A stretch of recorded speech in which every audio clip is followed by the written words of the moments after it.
ஆன்மீக பரிகாரம் சேனல் நேயர்களுக்கு வணக்கம். நிறைய வீடியோஸ் நீங்கள் எல்லாம் பார்த்துருப்பீங்க.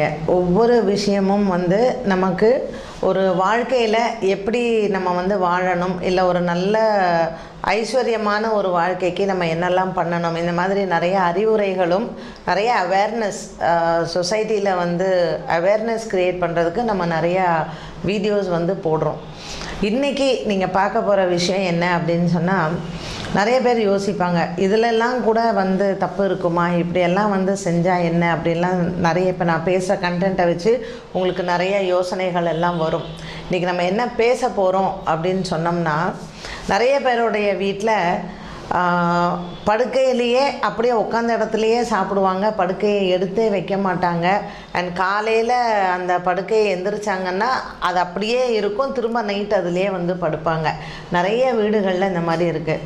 ஸோ நம்ம நிறைய விஷயங்கள் பேசும்போதோ இல்லை நம்ம படிக்கும் போதோ என்ன சொன்னோன்னா, வீட்டில் ஒரு பாசிட்டிவ் எனர்ஜி வர்றதுக்கு என்னெல்லாம் பண்ணணும், ஒரு சாம்பிராணி போட்டுட்டால் நமக்கு பாசிட்டிவ் எனர்ஜி வரும், இதெல்லாம் நம்ம பேசுகிறோம். பட் ஆக்சுவலாக ஒரு பாசிட்டிவ் எனர்ஜி எப்படி கிரியேட் ஆகும், ஒரு இடத்துல ஒரு நல்ல சக்தி எங்கேருந்து வரும், அந்த சக்தி வந்தால் தானே வீட்டில் எல்லா நல்லதும் நடக்கும் இல்லையா? அப்போ அந்த சக்திகள் வர்றதுக்கான வழிகளை நம்ம தான் பண்ணணும்.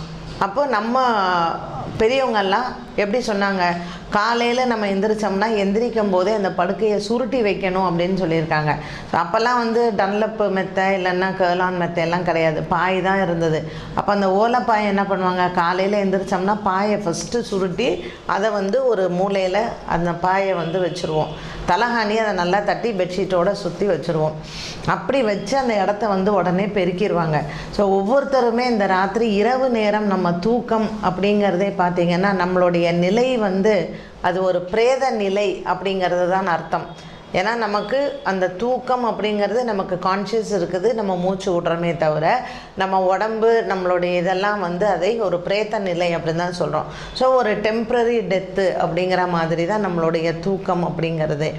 அப்போ அந்த காலையில் எந்திரிக்கும் போது அந்த இடத்த நம்ம அப்படியே போட்டு வச்சுருந்தோம்னா நம்மளே வியாதிகளை இன்வைட் பண்ணுற மாதிரி, நோய்களையும் வியாதிகளையும் நம்மளே இன்வைட் பண்ணுறோம் அப்படிங்கிறது தான்.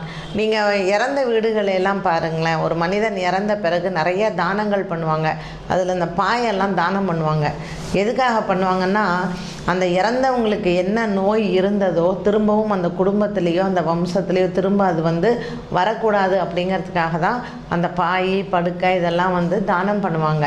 ஸோ ஜென்ரலாக ஒரு இடம் நம்ம தூங்கி எந்திரிச்சோம் அப்படின்னு சொன்னாலே அந்த இடத்தை சுத்தப்படுத்தணும். இப்போ காலையில் நம்ம எந்திரிச்சோம் அப்படின்னாலே அந்த பாயை கண்டிப்பாக மடித்து வைக்கணும், பெட்ஷீட்டை கண்டிப்பாக ஃபோல்ட் பண்ணி வைக்கணும், தலகாணியை அந்த இடத்துலேருந்து அப்புறப்படுத்தணும். படுக்கிற நேரத்தில் மட்டும்தான் அதை நம்ம உபயோகிக்க வேண்டுமே தவிர மற்ற நேரங்களில் அது இருக்கவே கூடாது. அப்போ இந்த மாதிரி ஒரு லாவோ இந்த மாதிரியான ஒரு விஷயத்தையோ நம்ம கடைப்பிடிக்கும் பொழுது அதிலே உட்காந்து சாப்பிட்றது எப்படி நமக்கு அது ஆரோக்கியத்தை மேம்படுத்தும் இல்லையா? நமக்கு இன்னும் கொஞ்சமாக வியாதி இருந்தால் கூட அதுக்கு நமக்கு அதிகப்படுத்துறது தான்.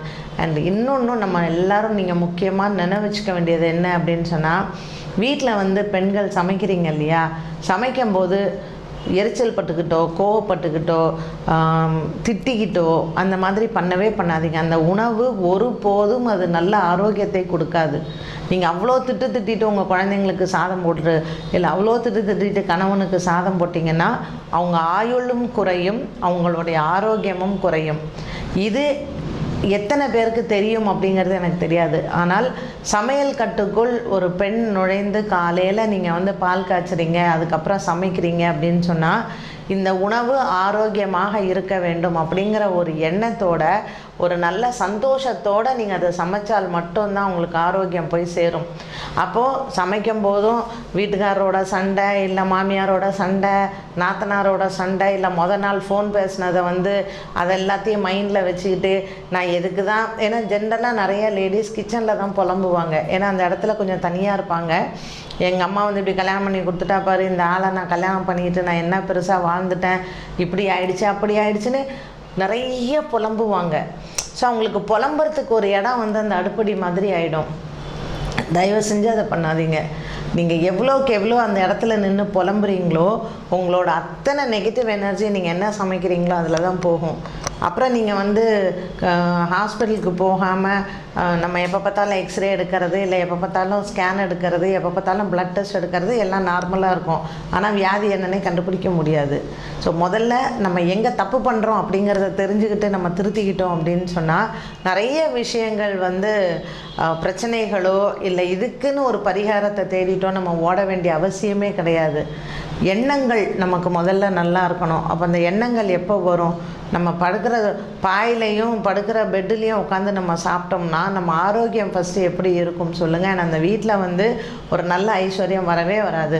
நம்ம சினிமாவில் பார்த்துக்கிட்டு பெட் காஃபி சாப்பிட்றது, இல்லை சினிமாவில் பார்த்துட்டு இந்த மாதிரி பண்ணுறதெல்லாம் சினிமாவுக்கு வேணால் நல்லா இருக்குமே தவிர நடைமுறை வாழ்க்கையில் நம்மளோட அன்றாட வாழ்க்கையில் அது மிகவும் ஒரு தவறான ஒரு விஷயம். ஸோ உணவு அருந்துவது அப்படிங்கிறதுக்குன்னு ஒரு இடம் இருக்குது, தூங்கிறதுக்குன்னு ஒரு இடம் இருக்குது, சமைக்கிறதுக்குன்னு ஒரு இடம் இருக்குது. ஸோ எந்த இடத்துல எதை செய்ய வேண்டும், எப்பொழுது செய்ய வேண்டும், எப்படி செய்ய வேண்டும், இது எல்லாமே நமக்கு சொல்லி வச்சுருக்குறாங்க பெரியவங்க.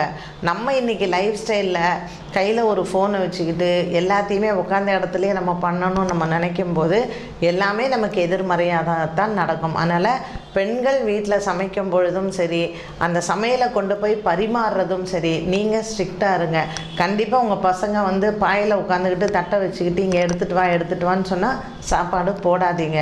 சாப்பிட்றதுக்குன்னு ஒரு இடம் இருக்குது, அந்த இடத்துக்கு வா, அங்கே தான் நீ உட்காந்து சாப்பிட்ணும்னு சொல்லி பெற்றோர்கள் உங்களுடைய செல்லமாக நீங்கள் வந்து பசங்களை வளர்க்குறேன் அப்படிங்கிறதுல நீங்களே பசங்களுக்கு செல்லம் கொடுத்து கெடுத்துடாதீங்க. ஏன்னா நீங்கள் கொடுக்குற செல்லம் வந்து அவங்களுடைய ஆரோக்கியத்தை குறைக்கும், ஆயுளையும் குறைக்கும். இந்த ரெண்டு விஷயத்தையும் மனசில் வச்சுக்கிட்டு நீங்கள் ஒவ்வொரு நாளும் உங்கள் பசங்களுக்கு இந்த மாதிரி சின்ன சின்ன விஷயங்களை வந்து அந்த பழக்க வழக்கங்களை மாற்றினீங்க அப்படின்னு சொன்னாலே உங்களுடைய குடும்பத்துலேயும் சரி, நீங்கள் வசிக்கக்கூடிய இடத்துலையும் நல்ல ஒரு பாசிட்டிவ் எனர்ஜி இருக்கும், நல்ல ஆரோக்கியம் இருக்கும். நம்மளும் மற்றவங்களுக்கு ஒரு எடுத்துக்காட்டாக இருப்போம். இப்போ உங்கள் பசங்களோட ஃப்ரெண்ட்ஸே வர்றாங்கன்னா இப்போ உங்களை பார்த்து அவங்களும் கெட்டு போயிடுவாங்க.